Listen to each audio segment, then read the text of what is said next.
আমি তো আর এই ঘরে কোনোদিন আসিনি, এই ঘরটা তো। বরগুনার পাথরঘাটায় রাতে এক সৌদি প্রবাসী স্ত্রীর সঙ্গে অবস্থানকালে স্থানীয়দের হাতে আটক হয়েছেন পুলিশ সদস্য।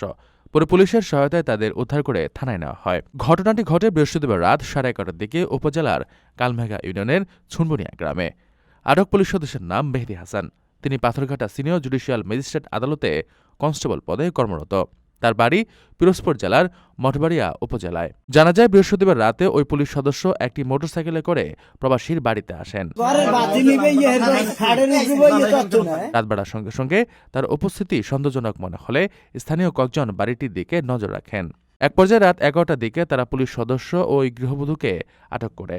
পরে উত্তেজিত জনতা পুলিশ সদস্যকে খাটের সঙ্গে রশি দিয়ে বেঁধে রাখে। খবর ছড়িয়ে পড়লে সেখানে লোকসমাগম বাড়তে থাকে। পরে রাত প্রায় 4টার দিকে থানা পুলিশের সহযোগিতায় দুজনকে পাথরঘাটা থানায় নিয়ে যাওয়া হয়। এ বিষয়ে পাথরঘাটা থানার ওসি বলেন, ঘটনাটি তদন্ত করে দেখা হচ্ছে। আটক ব্যক্তিরা বর্তমানে হেফাজতে রয়েছে। বিষয়টি যাচাই বাছাই করে প্রয়োজনীয় আইনগত ব্যবস্থা নেওয়া হবে।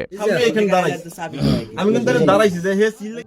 প্রবাসীদের জন্য নির্মাণ হচ্ছে দেশের প্রথম স্মার্ট সিটি, যেখানে থাকছে স্কুল, মসজিদ, হাসপাতাল, সুইমিং পুল, হেলিপ্যাড, পাঠাগার, জিম, সুপারমার্কেট, শিশু পার্ক সহ সকল নাগরিক সুবিধা।